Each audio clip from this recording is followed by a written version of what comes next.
আসসালামু আলাইকুম। আমরা প্রথমবারের মতো মেশিনে ডিম ফুটানোর চেষ্টা করতেছি এবং মেশিন ব্যবহার করতেছি। আমাদের পূর্বে এর পূর্বে আমাদের এটার অভিজ্ঞতা ছিল না। আমরা এটা প্রথম ব্যবহার করতেছি, অভিজ্ঞতা অর্জন করতেছি। তো অলরেডি আমরা আসলে গত 1 মাসে অনেক অভিজ্ঞতা আমাদের হয়ে গেছে, মেশিন সম্পর্কেও আমাদের ধারণা হয়ে গেছে। কিন্তু সব কিছু ঠিকঠাকভাবে চলছিল, কিন্তু গত 4 দিন থেকে নতুন একটা সমস্যা ফেস করতেছি।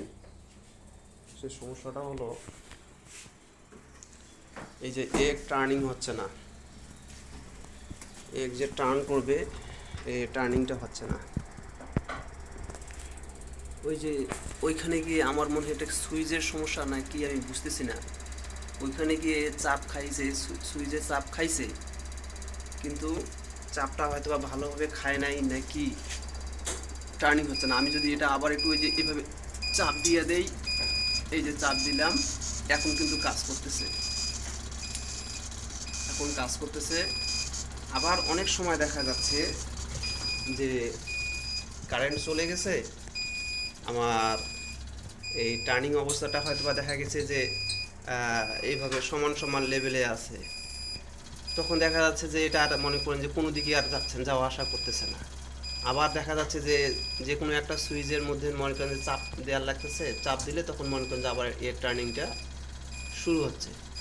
অ্যান্ড এই সমস্যাটা কার আমি এইটা বুঝতেছি না। এই সমস্যাটা কি এই সুইচ দুইটার, নাকি ওই মোটরের, নাকি কারেন্টের ভোল্টেজ কম থাকার কারণে, নাকি আমি ব্যাপারটা বুঝতেছি না। আমি এই ব্যাপারটা যে আমার এলাকায় যে কোনো টেকনিশিয়ানকে দেখাবো সেরকম টেকনিশিয়ানও আমার এলাকায় নাই। তো দেখি আমি এটা অনলাইনে এটার কোনো সমাধান সম্ভব কি না, কিংবা পরামর্শ পাওয়া যায় কি না, এটার জন্য একটু চেষ্টা করতেছি। আপনারা দোয়া করবেন আমরা যেন সঠিক এটার যে কার্যক্রমটা যেন আমরা সঠিকভাবে আমরা ব্যবহার করতে পারি আমরা। তো এই যে অবস্থা, এই যে এখন এটা এই যে সুইচে দেখি টাচ করার পর কি হয় একটু চেক করে নিই।